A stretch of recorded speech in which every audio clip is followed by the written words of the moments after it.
God's revelation of who you truly are doesn't start with what you see in the mirror, or what others say about you, or even what your circumstances suggest. It begins deep within, in the unseen realm of the Spirit. Before anything changes outwardly, God first works inwardly. The Spirit of God speaks to your heart, opening the eyes of your understanding so you can grasp the identity He already established for you. This is why so many miss it. They expect confirmation from people, from status, from visible success. But revelation is not born in the natural.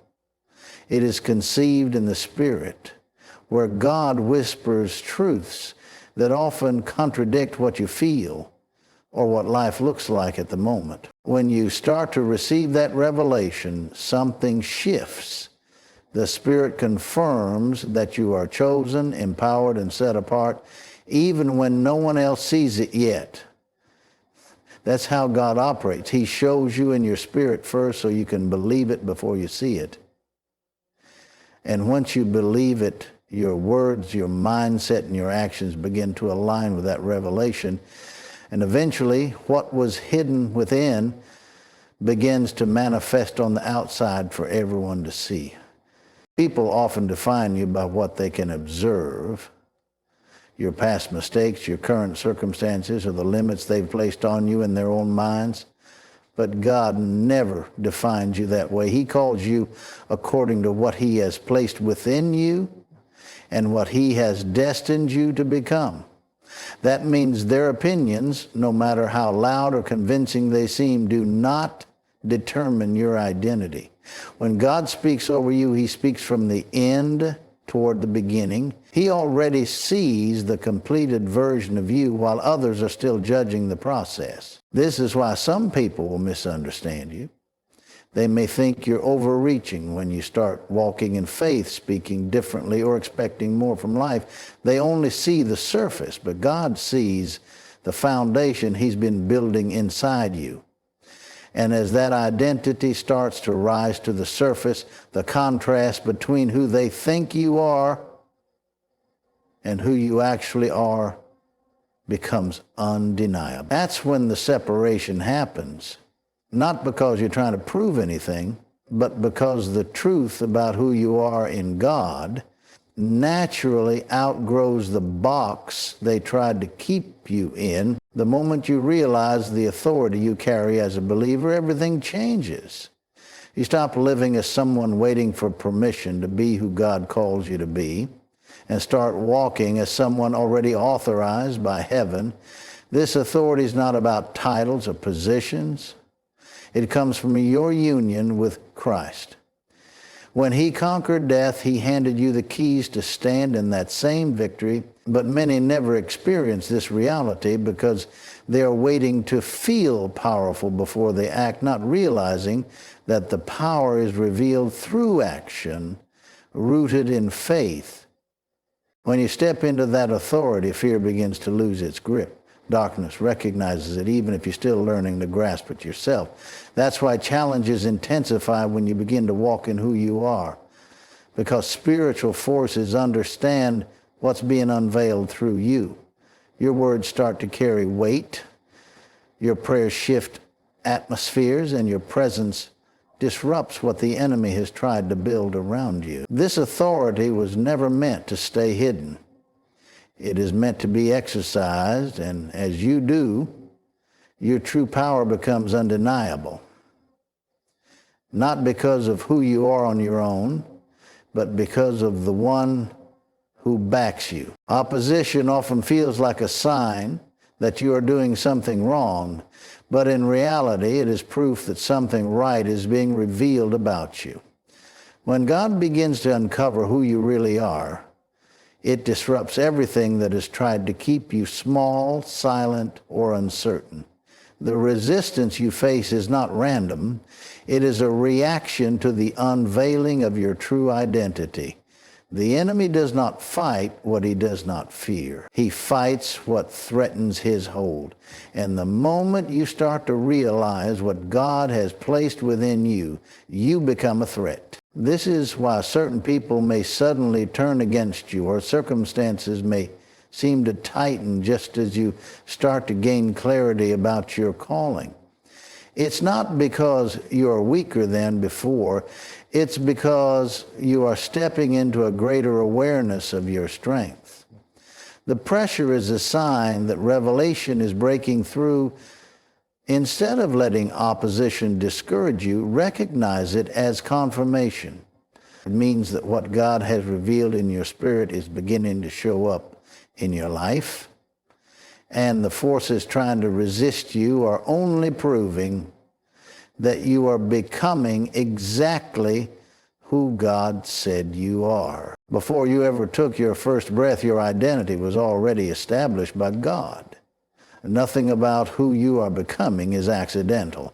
Long before anyone had an opinion about you, before family, society, or circumstances tried to define you, he had already spoken a word over your life. That word carried purpose, calling, and destiny, sealed by his authority. This means that no amount of opposition, mistakes, or delays can cancel what he has already determined. Often people assume their identity is something they must build or earn, but in reality, it is something they awaken to. What God has spoken over you existed before your struggles, before your doubts, and even before your understanding of him began to grow.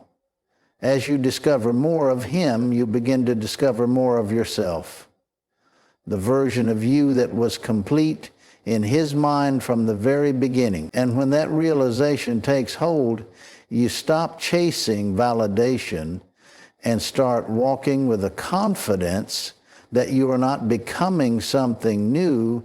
You are manifesting what has always been true. Revelation alone is not enough. It must be met with faith to become a living reality. God can show you who you are, but until you choose to believe it and act on it, that revelation will remain dormant. Faith is what gives life to what God has already spoken.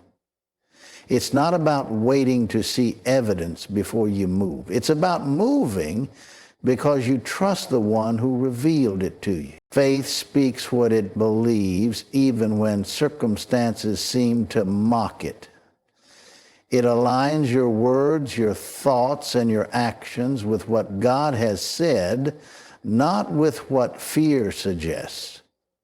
This is why some people hear the same truth but see different results. The difference is whether they activate it through faith. As you consistently respond to revelation with belief and obedience, the invisible starts to shape the visible. Over time, what was once only known in your spirit becomes undeniable in your life, and others begin to witness the reality you first saw by faith. When the glory of God begins to rise upon your life, it changes how everything around you responds to you. His glory is not just a feeling or a moment of inspiration. It is his presence and power working through you, marking you as someone who carries his purpose.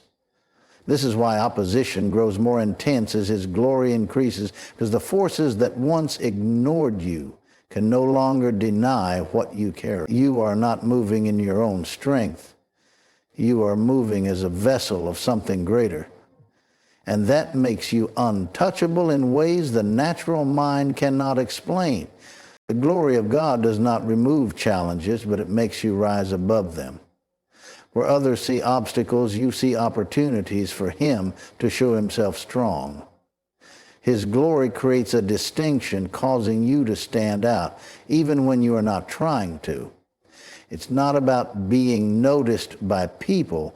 It's about being recognized by both the natural and spiritual realms as someone who has been set apart for something bigger. That awareness not only gives you boldness, it also makes you unstoppable, because you begin to realize that no amount of resistance can put out what God himself has ignited within you. Should I continue with they're not afraid of you, they're afraid of what you carry?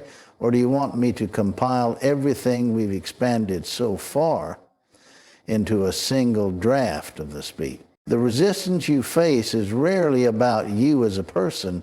It's about what you carry inside you.